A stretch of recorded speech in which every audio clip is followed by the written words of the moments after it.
इस संसार में मनुष्य अक्सर यह सोचता है कि धन मिल जाए तो जीवन सुखी हो जाएगा, पद मिल जाए तो सम्मान स्थायी हो जाएगा, सुंदरता और आकर्षण मिल जाए तो मनुष्य सब पर अधिकार कर लेगा। लेकिन हजारों वर्ष पहले आचार्य चाणक्य ने मनुष्य के अहंकार को तोड़ने वाली कुछ गहरी बातें कही थी। उन्होंने कई प्रश्न पूछे। ये प्रश्न इतने सरल हैं, लेकिन इनके भीतर छिपा हुआ सत्य मनुष्य के पूरे जीवन को बदल सकता है। यदि कोई मनुष्य इन प्रश्नों को समझ ले तो वह जीवन की वास्तविकता को समझ सकता है।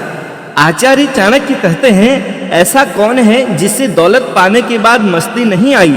जब मनुष्य के पास धन नहीं होता तो वह विनम्र रहता है, वह लोगों से मधुर व्यवहार करता है, वह अपने से बड़ों का सम्मान करता है। लेकिन जैसे ही धन आता है, मनुष्य का मन बदलने लगता है, उसके बोल बदल जाते हैं, उसका व्यवहार बदल जाता है, वह अपने पुराने मित्रों को भूलने लगता है, वह सोचता है कि अब उसकी शक्ति और महत्व सबसे अधिक है। आज के समाज में भी हम यह बात स्पष्ट रूप से देखते हैं। थोड़ी सफलता मिलते ही कई लोग अपने माता पिता तक को सम्मान देना भूल जाते हैं। यही कारण है कि चाणक्य कहते हैं, धन मनुष्य की परीक्षा लेता है। धन यह दिखाता है कि मनुष्य के भीतर कितना संयम है और कितना अहंकार। फिर आचार्य चाणक्य कहते हैं, क्या कोई बेलगाम आदमी अपने संकटों पर रोक लगा पाया? जो मनुष्य अपने मन और इंद्रियों को नियंत्रित नहीं कर पाता, वह अपने जीवन को भी नियंत्रित नहीं कर सकता। यदि मनुष्य क्रोध में रहता है तो वह अपने ही जीवन में समस्याएं पैदा करता है। यदि मनुष्य लालच में रहता है तो वह गलत रास्तों पर चला जाता है। यदि मनुष्य अहंकार में रहता है तो वह सही सलाह सुनना भी बंद कर देता है। ऐसा व्यक्ति अपने संकटों को रोक नहीं सकता, क्योंकि संकट बाहर से कम और भीतर की कमजोरियों से अधिक पैदा होते हैं। आज भी अधिकांश समस्याएं मनुष्य की अपनी गलतियों से उत्पन्न होती हैं। इसीलिए चाणक्य कहते हैं, जिसने अपने मन को जीत लिया उसने संसार को जीत लिया। आचार्य चाणक्य कहते हैं, इस दुनिया में किस आदमी को औरत ने कब्जे में नहीं किया।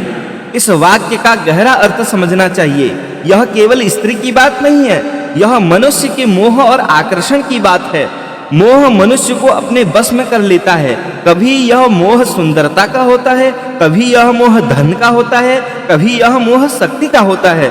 जब मनुष्य मोह में पड़ता है तो उसका विवेक कमजोर हो जाता है।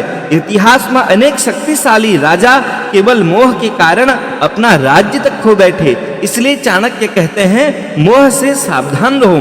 फिर आचार्य चाणक्य कहते हैं कि किसके ऊपर राजा की हरदम मेहरबानी रही। राजा की कृपा कभी स्थायी नहीं होती। सत्ता का स्वभाव ही परिवर्तन है। आज जो व्यक्ति राजा का प्रिय है, कल वह अप्रिय भी हो सकता है। आज के समय में भी हम देखते हैं कि किसी अधिकारी की कृपा, किसी नेता का समर्थन या किसी बड़े व्यक्ति का साथ हमेशा एक जैसा नहीं रहता। इसलिए चाणक्य कहते हैं, मनुष्य को अपने कर्म पर भरोसा करना चाहिए, न कि किसी की कृपा पर। फिर आचार्य चाणक्य कहते हैं, किसके ऊपर समय का प्रकोप नहीं हुआ। समय संसार की सबसे बड़ी शक्ति है। समय के सामने सबको झुकना पड़ता है। समय राजा को भी साधारण बना देता है और साधारण मनुष्य को महान बना देता है। इतिहास में कई महान साम्राज्य समय के साथ समाप्त हो गए और कई छोटे लोग समय के साथ महान बन गए। इसलिए चाणक्य कहते हैं, समय को कभी हल्के में मत लो। समय सबसे बड़ा न्यायाधीश है।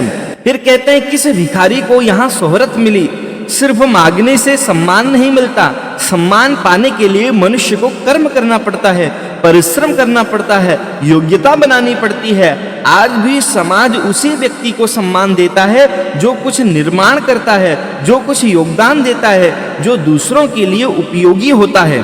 फिर कहते हैं कि किस आदमी ने दुष्ट के दुर्गुण पाकर सुख को प्राप्त किया। दुष्टों की संगति मनुष्य के जीवन को धीरे धीरे नष्ट कर देती है।